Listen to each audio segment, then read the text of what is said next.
الكارت الذكي مشروع كبير جدا، بقاله فتره. كابتن الوزير تفضل مشكورا والساده المسؤولين عن الشركه قرروا حاجه اسمها الحافظه.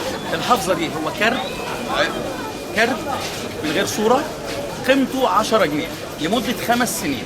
بيحط في المحفظه بتاعته التذاكر اللي هي بقيمه ال 10 جنيه، من 10 جنيه لحد 100 جنيه.